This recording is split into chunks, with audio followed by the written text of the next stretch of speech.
Okay, friend, maybe this might help you. See that washer? Look at the center circle, the circle in the middle. You see how in the center it bends in. It's got a very smooth bend in because they punched through this way. Now, let me flip it over.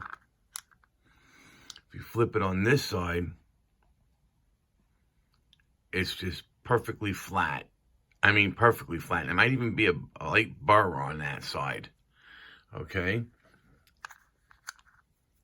You take the side that they punched through, which is the side with the rounded. And that's the side that goes against the steel of the blade. And the flat side goes against the scales. And then, to polish it, you put a piece of sandpaper down, 1000 grit or 1500. You put your finger in the hole, and you just work it like that, just for about 30 seconds on each side. And that polishes them up. If you want even, you could, see, now you can see it better. If you look at that edge, right where that little shine is, right there. The reason that's shiny is because it bends in, all right? And over here, you don't have that because it's perfectly flat. You see what I'm saying right there? Okay. When I was done polishing mine,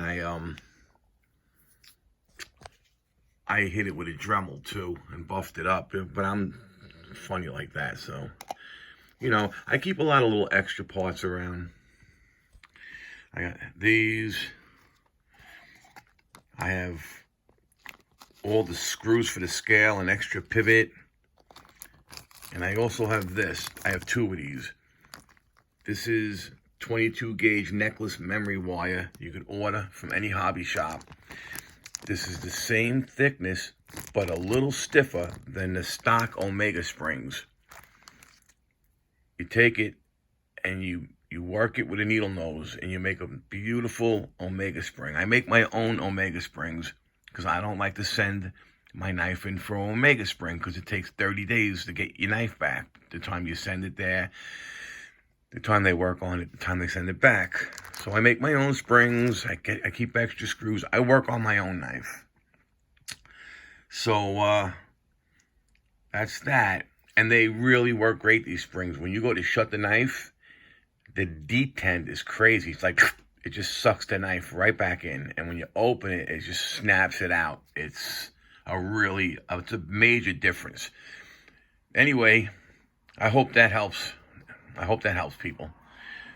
Omega springs for a 941, 940, 942, all of that. Basically, you make an Omega spring for any Benchmade. These are the washers for the 941 and the screws for the 941. All right, guys, have a good night.